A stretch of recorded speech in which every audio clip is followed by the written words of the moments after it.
नमस्कार, मी स्नेहा परब। आज तुम्हाला लाल भोपळ्याची भाजी कशी बनवायची ते दाखवणार आहे। त्यासाठी लागणारं साहित्य: आलं, लसूण आणि मिरचीचा ठेचा हा मिक्सरमधून जाडसर वाटून घेतलाय मी। त्यानंतर हे कढीपत्ता, एक छोट्या आकाराचा कांदा बारीक चिरून घेतलाय, कोथिंबीर, लाल भोपळ्याच्या फोडी सालं काढून बारीक फोडी करून घेतल्यात आणि हे ओलं खोबरं, तेल आणि फोडणीसाठी राई, जिरं आणि हळद। आता आपण कृतीकडे वळणार आहोत। प्रथम आधी गॅस चालू करूया। तेल गरम करण्यासाठी ठेवणार आहोत।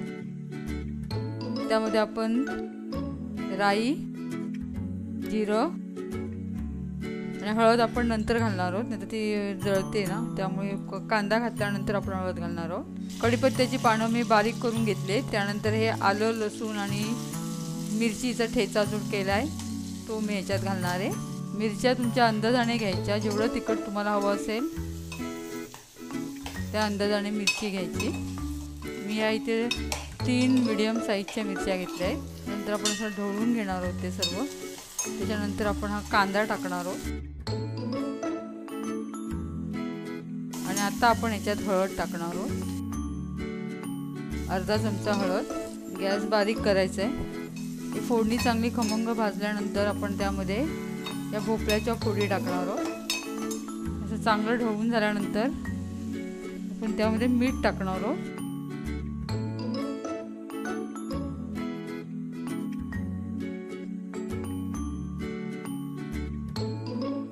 चवीप्रमाणे मीठ आणि थोडं पाण्याचा हबका मारणार आहे। याच्यात पाणी घालायचं नाही आहे आपल्याला, डिशवर पाणी ठेवून शिजवायचं आहे आपल्याला। पाण्याचा हबका मारून आपण आता डिश ठेवून शिजायला ठेवणार आहोत। ह्याच्यावर आपण पाणी ठेवणार आहोत। ह्या उभेवर आता ही शिजणार आहे भाजी।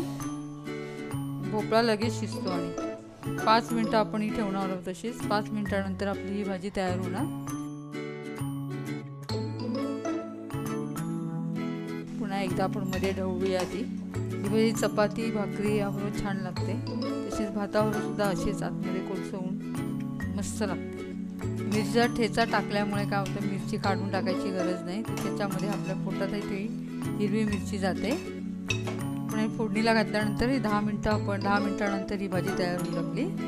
आपण वरती झाकणावर पाणी ठेवून त्या वाफेवर भाजी शिजवणार आहोत, थोडा पाण्याचा हबका मारल्यानंतर।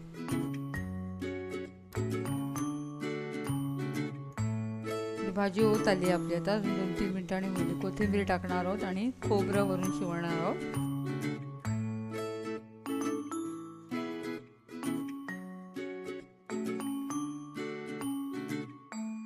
आणि हे सर्व आपण ढवळून आणखी 2-3 मिनिटं आपण हे ठेवणार आहोत।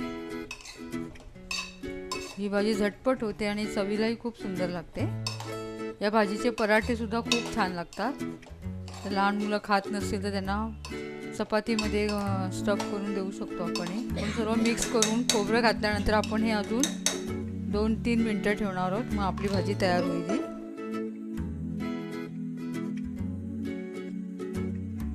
मी आता गॅस बंद करते। आपली ही भाजी तयार झाली।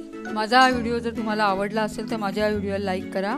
माझे लेटेस्ट अपडेट हवे असेल तर माझ्या यूट्यूब चॅनलला सबस्क्राईब जरूर करा। आता आपण भेटू नेक्स्ट व्हिडिओमध्ये। तोपर्यंत नमस्कार।